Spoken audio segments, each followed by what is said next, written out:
शिवभोजन थाळी आनंदाच्या शिध्याला ब्रेक लागणार।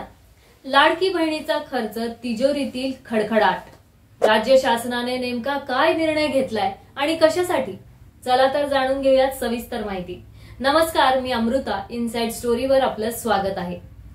राज्य शासनाच्या तिजोरीत खडखडाट झाल्यानं अनेक योजनांना ब्रेक लागण्याची शक्यता आहे। 1 लाख कोटी रुपयांची तूट भरून काढण्यासाठी शिवभोजन थाळी आनंदाच्या शिध्यासह इतर योजना बंद करण्याच्या विचारात राज्य सरकार असल्याची माहिती आहे। मुख्यमंत्री माझी लाडकी बहीण योजनेमुळे तिजोरीवर भर वाढला आहे। शिवभोजन थाळी बंद करू नका अशी मागणी छगन भुजबळ यांनी पत्राद्वारे मुख्यमंत्री देवेंद्र फडणवीस यांच्याकडे केली आहे। शिवभोजन थाळी उद्धव ठाकरे यांचं सरकार असताना सुरू करण्यात आली होती। त्यावेळी छगन भुजबळ अन्न व नागरी पुरवठा मंत्री होते। राज्याच्या तिजोरीत खडखडाट आहे।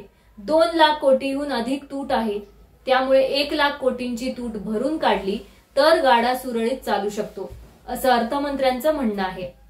या संदर्भात विभागावर बैठका झालेल्या आहेत। शिवभोजन थाळी आनंदाचा शिध्यासह इतर योजना बंद होण्याची शक्यता आहे। शिवभोजन थाळीचे दिवसाचे लाभार्थी 19 लाख आहेत। या योजनेसाठी वार्षिक खर्च 263 कोटी रुपये लागतात। त्यामुळे ही योजना बंद करावी का अशी चाचपणी सुरू आहे। आनंदाचा शिधा एकनाथ शिंदे मुख्यमंत्री असताना सुरू करण्यात आली होती। दिवाळी, शिवजयंती, डॉक्टर बाबासाहेब आंबेडकर जयंती निमित्त आनंदाचा शिधा वाटप करण्यात आलं होतं। आनंदाचा शिधा म्हणून 4 वस्तू 100 रुपयात दिल्या जातात।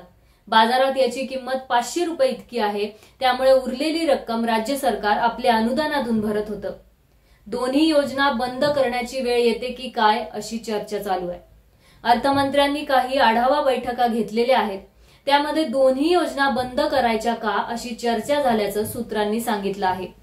यापूर्वी शिवभोजन थाळी आणि आनंदाचा शिधा योजना बंद करावी का अशा चर्चा झाल्या होत्या, तेव्हा विरोधकांनी टीकेची झोड उठवली होती। आता अर्थसंकल्प सादर होणार आहे, त्यामुळे या योजना बंद करायच्या का अशी चर्चा सुरू आहे। लाडकी बहीण योजनेमुळे तिजोरीवर भर वाढलेला आहे। कंत्राटदारांचं 89,000 कोटींचं रुपयांचं थकबाकी असल्यानं आंदोलन सुरू आहे। त्या पार्श्वभूमीवर शिवभोजन थाळी आणि आनंदाचा शिधा योजनेबाबत काय निर्णय होतो ते पाहावं लागेल। तुमचं याबद्दल काय मत आहे आणि हा व्हिडिओ तुम्हाला कसा वाटला ते आम्हाला कमेंट करून नक्की सांगा। आणि अशाच नवनवीन माहितीसाठी इनसाइड स्टोरीला सबस्क्राइब करायला विसरू नका। धन्यवाद।